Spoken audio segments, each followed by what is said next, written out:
قرآن کریم چونکہ سرور کائنات حضرت محمد صلی اللہ علیہ وسلم پر وحی کے ذریعے نازل کیا گیا، اس لیے سب سے پہلے وحی کے بارے میں کچھ باتیں جان لینا ضروری ہیں جن کا ہمیں علم ہونا چاہیے۔ سب سے پہلی بات تو یہی ہے کہ وحی کی ضرورت کیا ہے انسان کی زندگی میں، کیوں اللہ تعالیٰ اپنے نبیوں پر وحی نازل فرماتا ہے۔ اس کا جواب یہ ہے کہ ہر مسلمان جانتا ہے کہ اللہ تعالیٰ نے انسان کو اس دنیا میں آزمائش کے لیے بھیجا ہے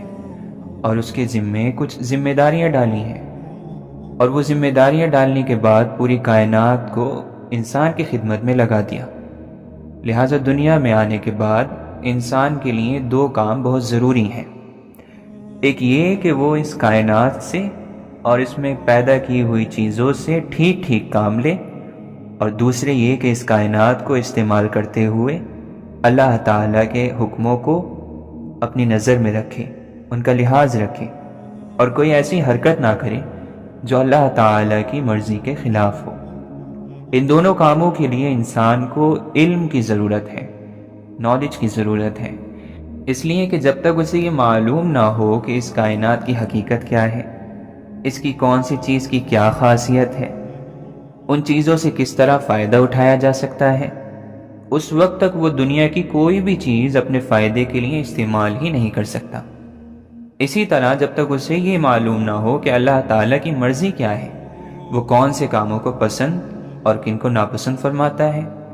اس وقت تک اس کے لیے اللہ تعالیٰ کی مرضی کے مطابق زندگی گزارنا ممکن ہے ہی نہیں۔ چنانچہ اللہ تعالیٰ نے انسان کو پیدا کرنے کے ساتھ ساتھ تین چیزیں ایسی پیدا کی ہیں جن کے ذریعے اسے یہ بتائی ہوئی باتوں کا علم حاصل ہوتا رہے۔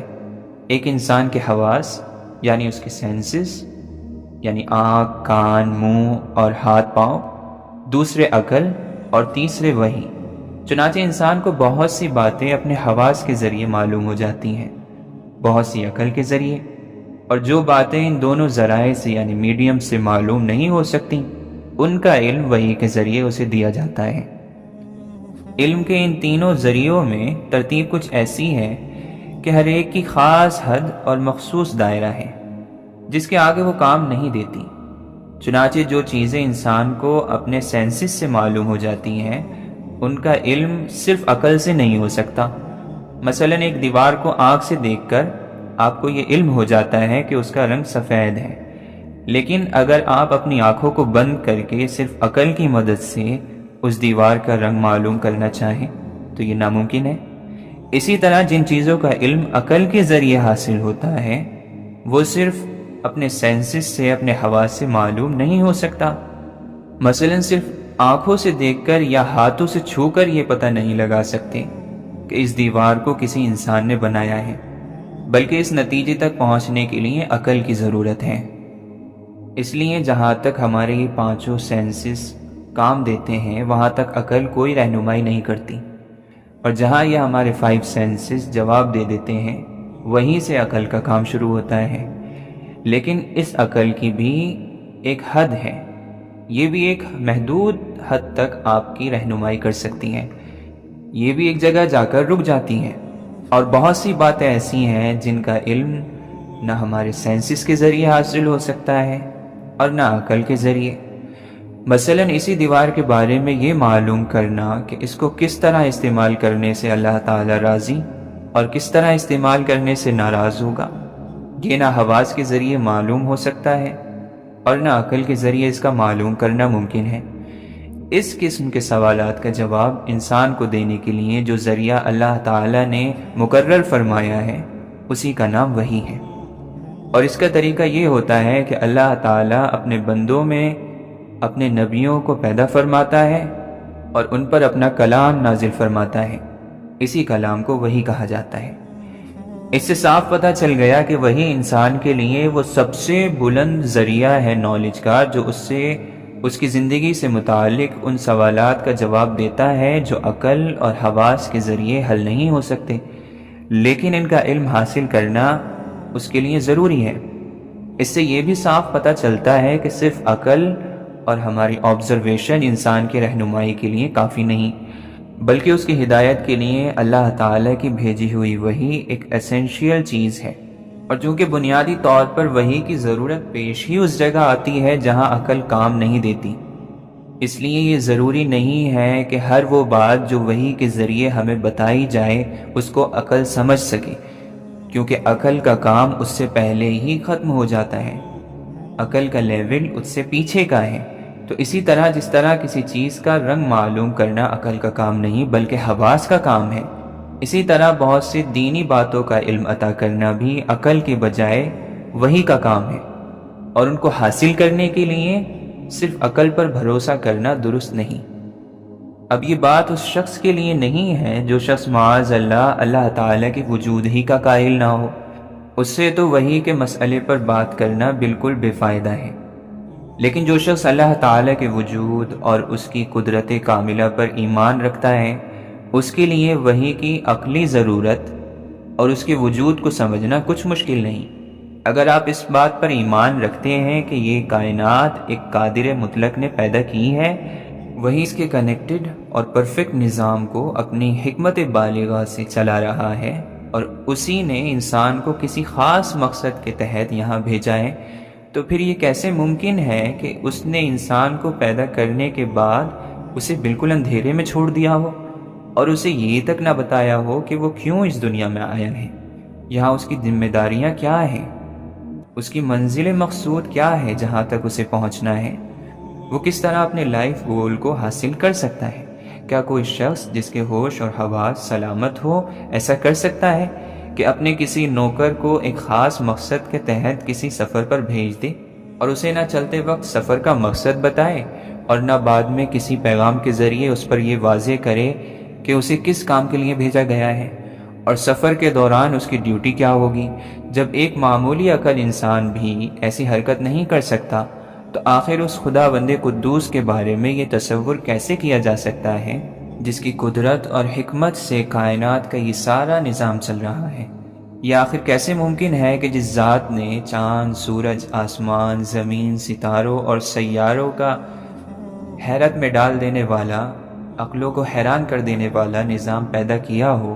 وہ اپنے بندوں تک پیغام پہنچانے کا کوئی ایسا انتظام بھی نہ کر سکے جس کے ذریعے انسانوں کو ان کی زندگی کے مقصد سے متعلق ہدایات دی جا سکے، گائیڈنس دی جا سکے؟ اگر اللہ تعالیٰ کی حکمت پر ایمان ہے تو پھر یہ بھی ماننا پڑے گا کہ اس نے اپنے بندوں کو اندھیرے میں نہیں چھوڑا بلکہ ان کو گائیڈ کرنے کے لیے، ان کی گائیڈنس کے لیے کوئی باقاعدہ نظام ضرور بنایا ہے، ایک سسٹم بنایا ہے، بس رہنمائی کے اسی باقاعدہ نظام کا نام وحی ہے، پروفٹ ہوڈ ہے۔ اس سے صاف واضح ہو جاتا ہے کہ وحی محض ایک دینی یقین نہیں ہے بلکہ ایک عقلی ضرورت ہے جس کا انکار حقیقت میں اللہ تعالیٰ کی حکمت کا انکار ہے، اپنے بنانے والے کی حکمت کا انکار ہے۔ یہ معلوم ہو جانے کے بعد کہ وحی ایک ضرورت ہے اور اس کا آنا اللہ تعالیٰ کی حکمت کے مطابق ہے، تو پھر یہ جان لیتے ہیں کہ حضور صلی اللہ علیہ وسلم پر وحی کس طرح نازل ہوتی تھی۔ وحی اور رسالت کا یہ پاک سلسلہ سرکار دو عالم صلی اللہ علیہ وسلم پر مکمل ہو گیا۔ اب کسی انسان پر نہ وحی نازل ہوگی اور نہ اس کی ضرورت ہے۔ حضرت صلی اللہ علیہ وسلم پر الگ الگ طریقوں سے وحی نازل ہوتی تھی۔ صحیح بخاری کی ایک حدیث میں حضرت عائشہ رضی اللہ عنہا فرماتی ہیں کہ ایک مرتبہ حضرت حارث بن ہشام رضی اللہ عنہ نے حضرت صلی اللہ علیہ وسلم سے پوچھا کہ آپ پر وحی کس طرح آتی ہے؟ تو حضرت صلی اللہ علیہ وسلم نے فرمایا کہ کبھی تو مجھے گھنٹی کی سی آواز سنائی دیتی ہے اور وحی کی یہ صورت میرے لیے سب سے زیادہ سخت ہوتی ہے، پھر جب یہ سلسلہ ختم ہوتا ہے تو جو کچھ اس آواز نے کہا ہوتا ہے مجھے یاد ہو چکا ہوتا ہے، اور کبھی فرشتہ میرے سامنے ایک مرد کی صورت میں آ جاتا ہے۔ اس حدیث میں آپ صلی اللہ علیہ وسلم نے وحی کی آواز کو گھنٹیوں کی آواز سے ملا دیا۔ جب اس طریقے سے آپ صلی اللہ علیہ وسلم پر وحی نازل ہوتی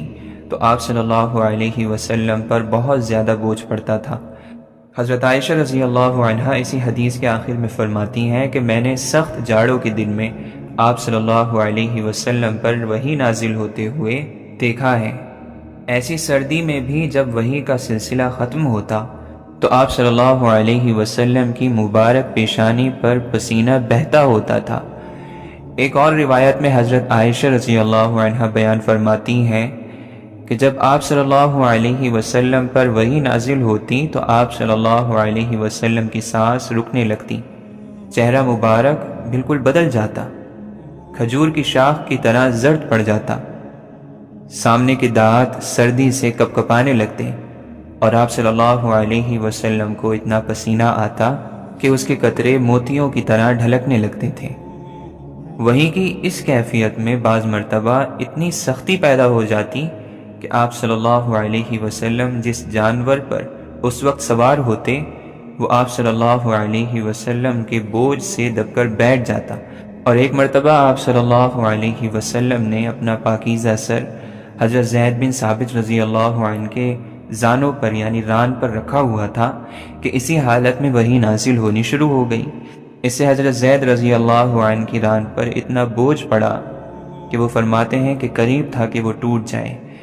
بعض مرتبہ اس وحی کی ہلکی ہلکی آواز دوسروں کو بھی محسوس ہوتی تھی۔ حضرت عمر رضی اللہ عنہ فرماتے ہیں کہ جب آپ صلی اللہ علیہ وسلم پر وحی نازل ہوتی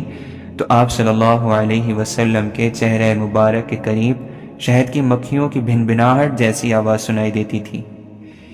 وحی کی دوسری صورت یہ تھی کہ فرشتہ کسی انسانی شکل میں آپ صلی اللہ علیہ وسلم کے پاس آ کر اللہ کا پیغام پہنچا دیتا تھا۔ ایسے موقعوں پر عام طور پر حضرت جبرائیل علیہ السلام مشہور صحابی حضرت دحیہ کلبی رضی اللہ عنہ کی صورت میں تشریف لایا کرتے تھے، البتہ بعض مرتبہ کسی دوسری صورت میں بھی تشریف لائے ہیں۔ جب حضرت جبرائیل علیہ السلام انسانی شکل میں وحی لے کر آتے تو وحی کے نازل ہونے کی یہ صورت حضرت صلی اللہ علیہ وسلم کے لیے سب سے زیادہ آسان ہوتی تھی۔ وحی کی تیسری صورت یہ تھی کہ حضرت جبرائیل علیہ السلام کسی انسان کی شکل اختیار کیے بغیر اپنی اصل صورت میں دکھائی دیتے تھے، لیکن ایسا آپ صلی اللہ علیہ وسلم کی تمام عمر میں صرف 3 مرتبہ ہوا ہے۔ ایک مرتبہ اس وقت جب آپ صلی اللہ علیہ وسلم نے خود حضرت جبرائیل علیہ السلام کو ان کی اصل شکل میں دیکھنے کی خواہش ظاہر فرمائی تھی، دوسری مرتبہ معراج میں، اور تیسری مرتبہ نبوت کے بالکل ابتدائی زمانے میں مکہ مکرمہ کے مقام اجیاد پر۔ پہلے 2 واقعات تو صحیح سند سے ثابت ہیں، البتہ یہ آخری واقعہ سند کے اعتبار سے کمزور ہے۔ چوتھی صورت براہ راست اور بلا واسطہ اللہ تبارک و تعالی سے ہم کلامی کی ہے۔ یہ شرف حضرت صلی اللہ علیہ وسلم کو جاگنے کی حالت میں صرف ایک بار یعنی معراج کے وقت حاصل ہوا۔ وحی کی 5ویں صورت یہ تھی کہ حضرت جبرائیل علیہ السلام کسی بھی صورت میں سامنے آئے بغیر آپ صلی اللہ علیہ وسلم کے دل مبارک میں کوئی بات ڈال دیتے تھے۔ قرآن کریم کی سب سے پہلی آیت جو نازل ہوئی صحیح قول کے مطابق یہ ہے کہ حضرت صلی اللہ علیہ وسلم پر قرآن کریم کی سب سے پہلی جو آیتیں اتری وہ سورہ علق کی شروعات کی آیات ہیں۔ صحیح بخاری میں حضرت عائشہ رضی اللہ عنہا اس کا واقعہ یہ بیان فرماتی ہیں کہ حضرت صلی اللہ علیہ وسلم پر وحی کے نزول کی ابتدا سچے خوابوں سے ہوئی تھی۔ اس کے بعد آپ صلی اللہ علیہ وسلم کو تنہائی میں عبادت کرنے کا شوق پیدا ہوا، اور اس دوران آپ صلی اللہ علیہ وسلم غار حرا میں کئی راتیں گزارتے اور عبادت میں لگے رہتے تھے، یہاں تک کہ ایک دن اسی غار میں آپ صلی اللہ علیہ وسلم کے پاس اللہ تعالیٰ کی طرف سے فرشتہ آیا اور اس نے سب سے پہلی آیت یہ کہی کہ اقرا یعنی پڑھو۔ حضور صلی اللہ علیہ وسلم نے فرمایا میں پڑھا ہوا نہیں ہوں۔ اس کے بعد خود حضور صلی اللہ علیہ وسلم یہ واقعہ بیان فرماتے ہیں کہ میرے اس جواب پر فرشتے نے مجھے پکڑا اور مجھے اس زور سے دبایا کہ مجھ پر مشقت کی انتہا ہو گئی، پھر اس نے مجھے چھوڑ دیا اور دوبارہ کہا کہ اقرا۔ میں نے جواب دیا کہ میں پڑھا ہوا نہیں ہوں۔ فرشتے نے مجھے پھر پکڑا اور پھر دوبارہ اس زور سے کھینچا کہ مجھ پر مشقت کی انتہا ہو گئی، پھر اس نے مجھے چھوڑ دیا، پھر کہا کہ اقرا۔ میں نے جواب دیا کہ میں پڑھا ہوا نہیں ہوں۔ اس پر اس نے مجھے تیسری مرتبہ پکڑا اور بالکل دبا دیا، پھر کہا اقرا بسم ربک الذی خلق خلق الانسان من علق اقرا وربک الاکرم۔ پڑھو اپنے اس پروردگار کے نام سے جس نے پیدا کیا، جس نے انسان کو منجمد خون سے پیدا کیا۔ پڑھو اور تمہارا پروردگار سب سے زیادہ کریم ہے۔ یہ آپ صلی اللہ علیہ وسلم پر نازل ہونے والی پہلی آیات تھی۔ اس کے بعد 3 سال تک وحی کا سلسلہ بند رہا۔ پھر 3 سال کے بعد وہی فرشتہ جو غار حرا میں آیا تھا آپ صلی اللہ علیہ وسلم کو آسمان اور زمین کے درمیان دکھائی دیا، اور اس نے سورہ مدثر کی آیات آپ صلی اللہ علیہ وسلم کو سنائی۔ اس کے بعد وحی کا سلسلہ مسلسل جاری ہو گیا۔ اب آپ نے دیکھا ہوگا کہ قرآن کریم کی صورتوں کے عنوان میں کہ کسی صورت کے مکی اور کسی صورت کے ساتھ مدنی لکھا ہوتا ہے۔ اس کا صحیح مفہوم سمجھ لینا ضروری ہے۔ مفسرین کے نزدیک مکی آیت کا مطلب وہ آیت ہے جو آپ صلی اللہ علیہ وسلم کے ہجرت کے مقصد سے مدینہ طیبہ پہنچنے سے پہلے نازل ہوئی، اور مدنی آیت کا مفہوم یہ ہے کہ وہ آپ صلی اللہ علیہ وسلم کے مدینہ پہنچنے کے بعد نازل ہوئی، یعنی ہجرت کے بعد۔ یہ بات تو معلوم ہو چکی ہے کہ حضرت صلی اللہ علیہ وسلم پر قرآن کریم ایک ہی مرتبہ میں نازل نہیں ہوا، بلکہ تھوڑا تھوڑا کر کے تقریباً 23 سال میں اتارا گیا ہے۔ بعض مرتبہ حضرت جبرائیل علیہ السلام ایک چھوٹی سی آیت بلکہ آیت کا کوئی ایک جز لے کر بھی تشریف لے آتے، اور بعض مرتبہ کئی آیتیں ایک وقت میں نازل ہو جاتی۔ قرآن کریم کا سب سے چھوٹا حصہ جو مستقلاً نازل ہوا وہ غیر اولی الضرر یہ ہے، جو ایک طویل آیت کا ایک ٹکڑا ہے۔ دوسری طرف پوری سورہ انعام ایک ہی مرتبہ میں نازل ہو گئی۔ قرآن کریم کو ایک ہی بار میں کیوں نازل نہیں کیا گیا، اور تھوڑا تھوڑا کر کے کیوں نازل کیا گیا؟ یہ سوال خود مشرکین عرب نے حضرت صلی اللہ علیہ وسلم سے کیا تھا۔ اللہ تعالی نے اس سوال کا جواب خود ان کے الفاظ میں دیا ہے۔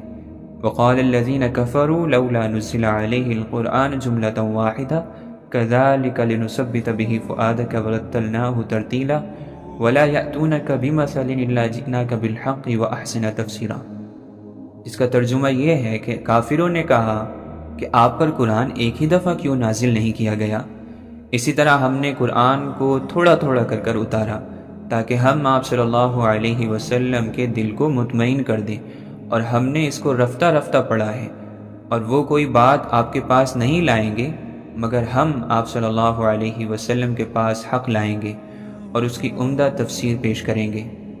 امام رازی رحمۃ اللہ علیہ نے اس آیت کی تفسیر میں قرآن کریم کے تھوڑا تھوڑا ہو کر نازل کرنے کی جو حکمت بیان فرمائی ہیں وہ کچھ اس طرح ہیں۔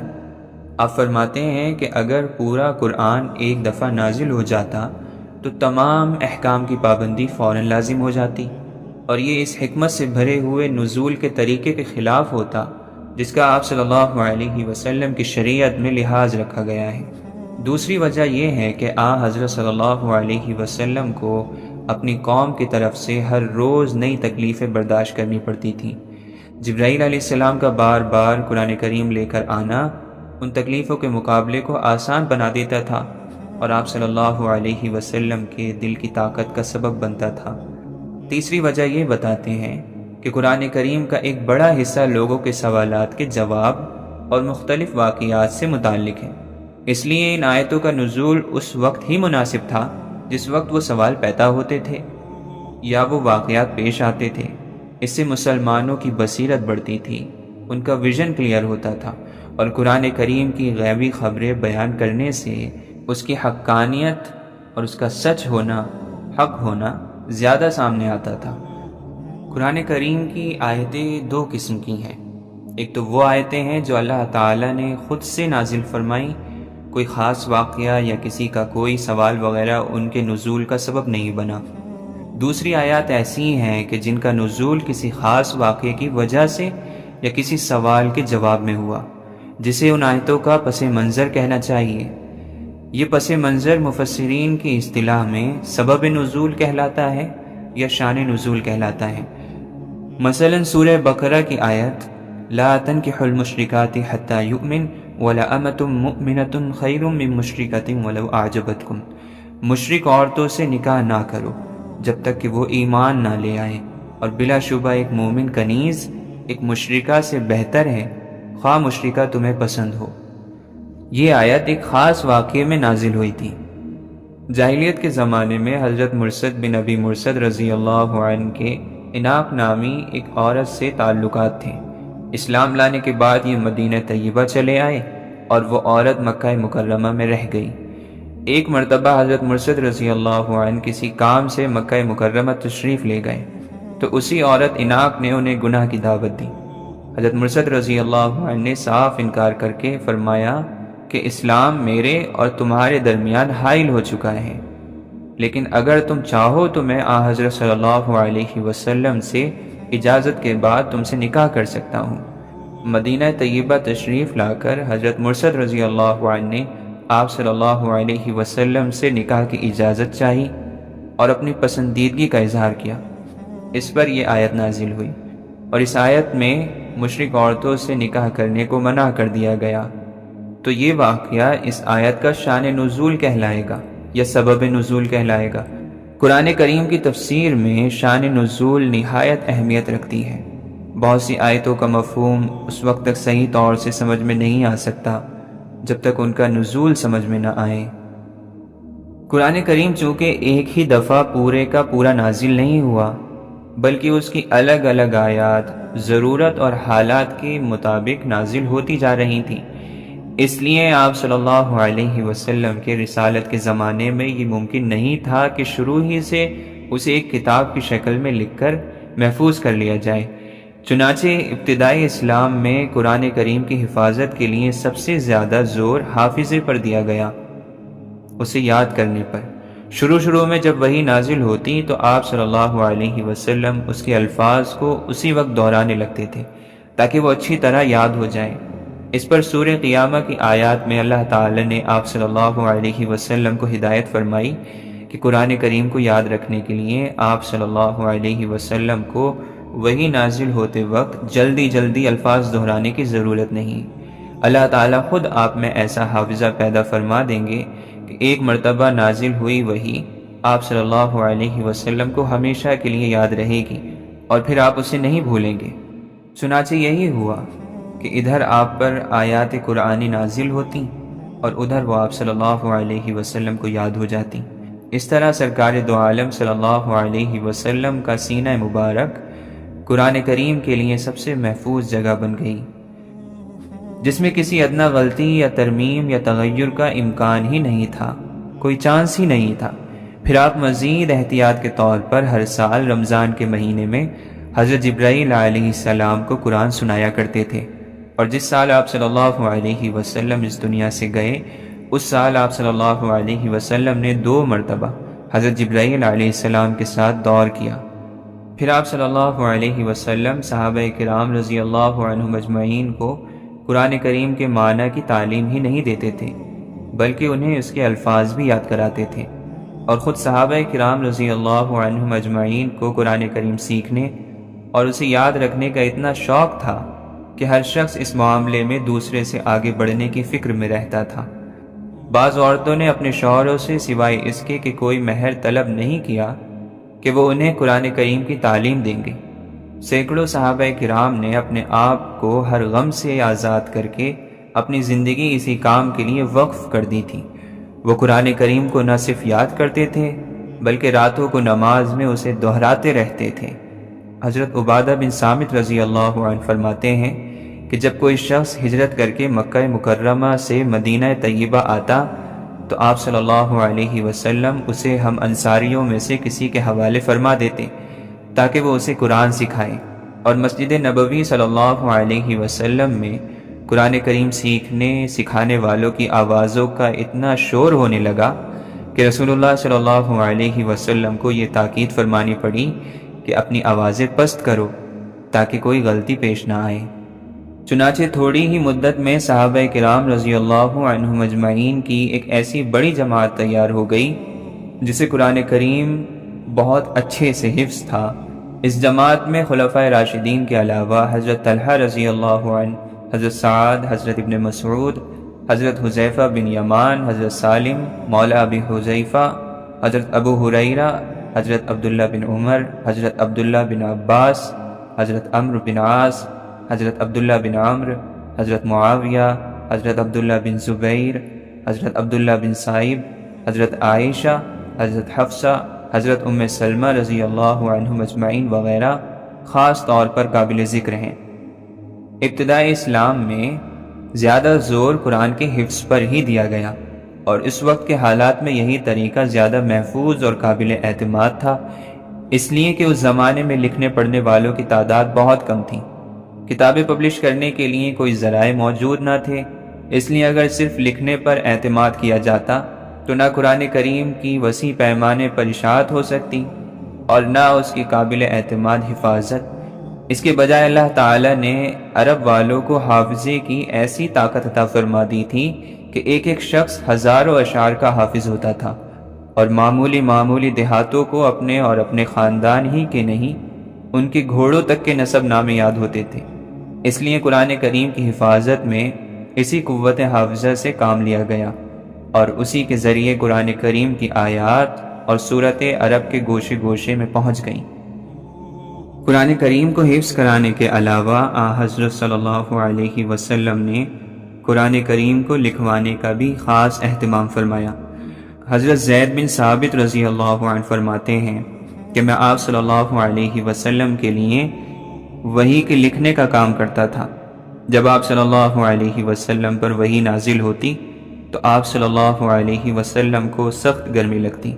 اور آپ صلی اللہ علیہ وسلم کے پاک جسم پر پسینے کے قطرے موتیوں کی طرح ڈھلکنے لگتے تھے۔ پھر جب آپ صلی اللہ علیہ وسلم سے یہ کیفیت ختم ہو جاتی تو میں کوئی ہڈی یا اسی جیسا کوئی ٹکڑا لے کر آپ صلی اللہ علیہ وسلم کی خدمت میں حاضر ہوتا۔ آپ لکھواتے رہتے اور میں لکھتا جاتا، یہاں تک کہ جب میں لکھ کر فارغ ہو جاتا تو قرآن کو نقل کرنے کے بوجھ سے مجھے یہ محسوس ہوتا جیسے میری ٹانگ ٹوٹنے والی ہے اور میں کبھی چل نہیں سکوں گا۔ بہرحال جب میں فارغ ہوتا تو آپ صلی اللہ علیہ وسلم فرماتے پڑھو، میں پڑھ کر سناتا، اگر اس میں کوئی غلطی ہوتی یا اونچ نیچ ہوتی تو آپ صلی اللہ علیہ وسلم اس کو ٹھیک فرما دیتے اور پھر اسے لوگوں کے سامنے لے آتے۔ حضرت زید بن ثابت رضی اللہ عنہ کے علاوہ اور بھی بہت سے صحابہ وہی لکھنے کے فرائض انجام دیتے تھے، جن میں خلفائے راشدین حضرت ابی بن کعب، حضرت زبیر بن عوام، حضرت معاویہ، حضرت مغیرہ بن شعبہ، حضرت خالد بن ولید، حضرت ثابت بن قیس، حضرت ابان بن سعید وغیرہ خاص طور پر ذکر کے قابل ہیں۔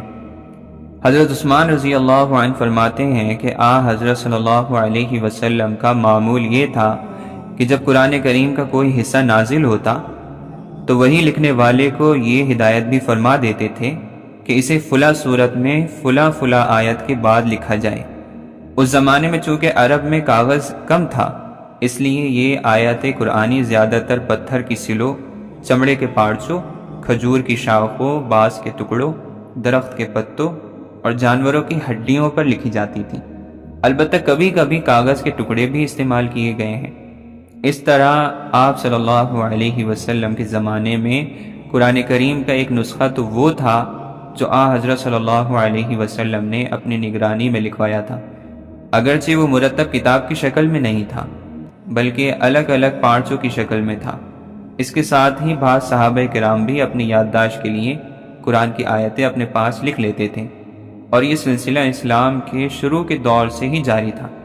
چنانچہ حضرت عمر رضی اللہ عنہ کے اسلام لانے سے پہلے ہی ان کی بہن اور بہنوئی نے ایک صحیفے میں قرآن کی آیات لکھی ہوئی کرنا کیوں ضروری ہے، کیونکہ یہی آخری ہدایت ہے، اور یہی وہ چیز ہے جو ہمیں اس زمانے میں جہاں ہر چیز ہمیں کنفیوز کر رہی ہے، ہر چیز ہمیں دوسری طرف لے کر جا رہی ہے، بے چین کر رہی ہے،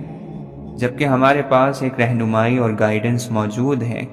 جو ہمیں سیدھا راستہ دکھاتی ہے، جس میں اللہ تعالیٰ نے ہمیں یہ بتایا ہے کہ کون سی زندگی بہتر ہے، سب سے بہتر زندگی کا طریقہ ہے۔ تو اس کو سمجھنے کے لیے ہمیں قرآن کریم کا علم حاصل کرنا بہت ضروری ہے، جس کے لیے یہ سلسلہ شروع کیا گیا ہے۔ قرآن کریم اس جہاں میں وہ نعمت ہے کہ سارا جہان، آسمان اور زمین اور ان میں پیدا ہونے والی مخلوق اس کا بدل نہیں بن سکتی۔ انسان کی سب سے بڑی خوش نصیبی اور سب سے بڑی سعادت اپنی طاقت کے مطابق جتنا اسے وقت ملے، جتنا وہ کر سکے، اتنے وقت میں اور اتنی طاقت کے ساتھ جو اللہ نے اسے دے رکھی ہے قرآن کریم میں لگ جائے، اپنے آپ کو اس میں بزی کر لے اور اس کو حاصل کرتا رہے۔ سب سے بڑی بدنصیبی اور شقاوت اس سے بچ کر رہنا ہے، اس سے دور رہنا ہے، اسے چھوڑ دینا ہے۔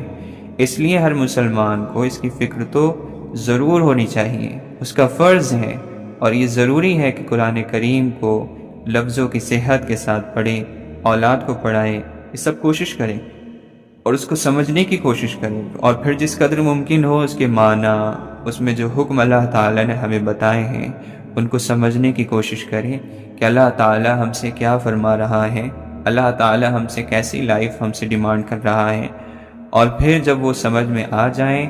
جب ہمیں سیدھا راستہ معلوم ہو جائے کہ ہمیں کدھر جانا ہے، تو پھر اس طرف قدم بڑھانے شروع کریں۔ اور قدم بڑھانے کا مطلب یہ ہے کہ ان احکام پر جو اللہ تعالیٰ نے ہمیں دیے ہیں ان پر عمل کرنے پر لگ جائیں، ان پر عمل کرنے کی فکر میں لگا رہیں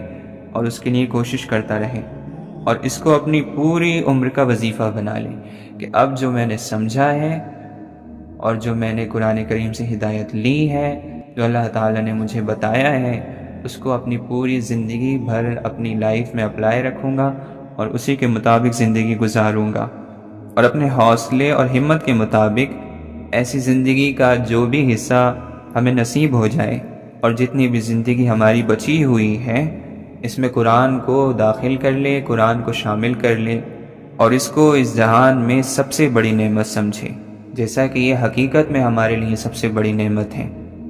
اب انشاءاللہ ہم لوگ اگلی ویڈیو سے سورہ فاتحہ سے قرآن کریم کی تفسیر شروع کریں گے، جو کہ ساری تفسیر میں نے علماء سے لوں گا، کیونکہ اپنی طرف سے کچھ بولنا میں اس لائق نہیں ہوں کہ میں اپنی کوئی رائے رکھ سکوں۔ تو انشاءاللہ